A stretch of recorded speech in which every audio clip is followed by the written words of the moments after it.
que en principio é a causa da que estegue ali co día de mañá.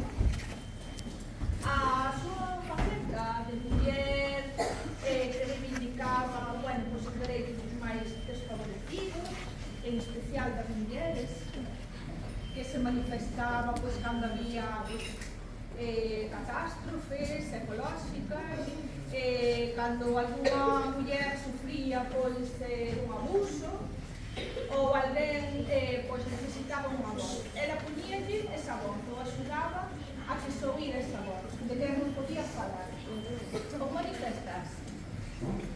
E outra, que estea de feiteiro, que estea menos importante, foi a súa faceta musical.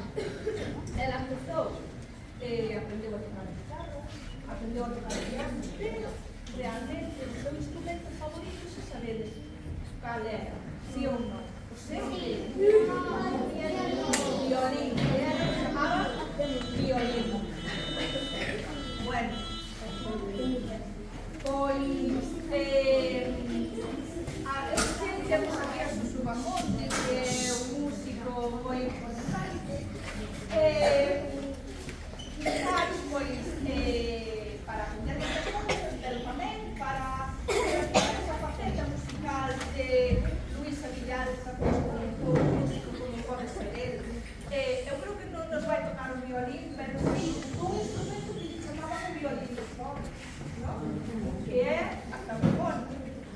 É máis, se tu vai a ver algo máis, que o Abrito estaba na clase e oía outros instrumentos. Entón, Suso está aquí porque, a ver, a música tamén é moi importante. Entón, Luisa Villalta uniu as dúas cousas, a música e a palabra, e daí a reivindicación, e daí saíron todas as obras que estes días fomos coñecendo así un pouquinho, que para a maioría de nós, ou pelo menos para mí, eran desconhecidas. Entón eu pido un aplauso moi forte